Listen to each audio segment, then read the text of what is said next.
Next, we'll begin planning our blueprint usage in the level design document using the LDD from the previous course involving the abandoned mill town.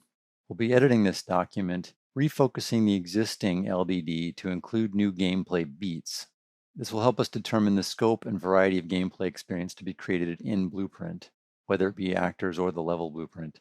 This will help us also determine player actions or verbs needed for them to progress and complete the level, open a door, reach a certain location, start a machine, things like that. Will also help us determine the type and placement of interactive elements in the level. This is our abandoned mill town as mentioned from the previous course. Some of this stuff was built for various traversal needs. We sort of built this location to match not only sort of a realistic layout for a mill town by a river, but also to have an interesting player traversal through the space. So we're going to be using parts of this and changing other parts of it. The player's start position remains the same on the banks of the river. They can see across the river to their ultimate goal. But this time around, we're going to mix it up a little bit. We're going to create a wrinkle in the plan. The dam bridge that crosses the river instead will now be retracted. It's a retractable bridge and the player can't cross the other side. They see this from the beginning of the level. They know that that's their ultimate goal. In the first gameplay beat, so to speak, the player travels up the river's edge to the entrance to the mill, and then they explore the mill.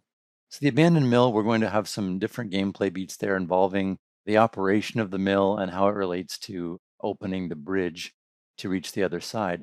The current story that we're going to go with for the mill is that the drive wheel's been removed from the former hydroelectric operations of the mill. The story elements of our gameplay involve the foreman of the mill took the gear wheel to his office to be repaired, and then he left. The player finds the office is locked. They can't retrieve the gear wheel to restore power to the dam bridge. And so that from there, they're forced to leave out the mill and search for the foreman's keys, which they figure are in one of the worker houses in the mill town.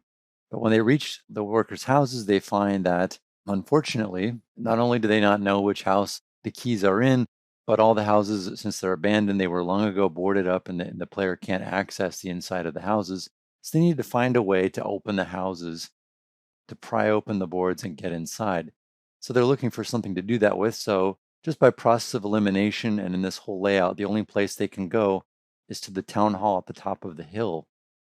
In the town hall, we're going to have them find a crowbar, which enables them to open up any boarded up structure and enter it. So once they actually retrieve that crowbar, they can explore one of these worker houses. We don't know which one it's going to be in yet. That can be kind of a surprise for the player. But when they do find the foreman's house, they'll know it by probably some environment art. And ultimately, they will find the foreman's keys to his office in the mill building. When they come back down the hill, we throw another wrinkle in the plan. We have some ramshackle, kind of half destroyed trees fall and collapse on the path, forcing them to take a different route back down to the mill, actually back up the hill through the town hall and down the decrepit stair path, the dangerous decrepit stair path back to the mill building. Once they arrive back at the mill, they can open the foreman's office, retrieve the drive wheel to restore power to the whole mill and the dam bridge, and then they can actually operate the controls of the dam bridge from here at beat 9 and extend the bridge and reach the end of the level. Having a thorough plan laid out in the LDD of the player's experience allows us to define what we need to build the level. What gameplay actors do we need to plan the player's experience, to implement it? We know that we'll need doors throughout the level, including the most important door, the door to the foreman's office that's locked, where the player must find their keys to get inside. And we know we need a key actor. This will be located in the foreman's house that opens the mill office. We know that we need the gear wheel located in the foreman's house to install in the gear machine, which is pretty much the hydroelectric power to the bridge. And we know we need barricades throughout the level, including, most importantly, the barricades that are used to board up the foreman's house. And we need the crowbar to open those barricades found in the town hall. Finally, we need a switch on the bridge. The basic reason here is we don't want the bridge to open automatically when power is restored. It's more that the power is being restored to the switch on the bridge. Also, it gives us a good vantage point to actually see the bridge extend while it's in our view and the player knows what they're doing and the results of what they're doing. So now that we have our LDD as a basis for the scope and variety of the player's gameplay experiences, we know what we have to build or what we need to actually make the level design happen and make a playable space. So we're ready to start prepping our level for this.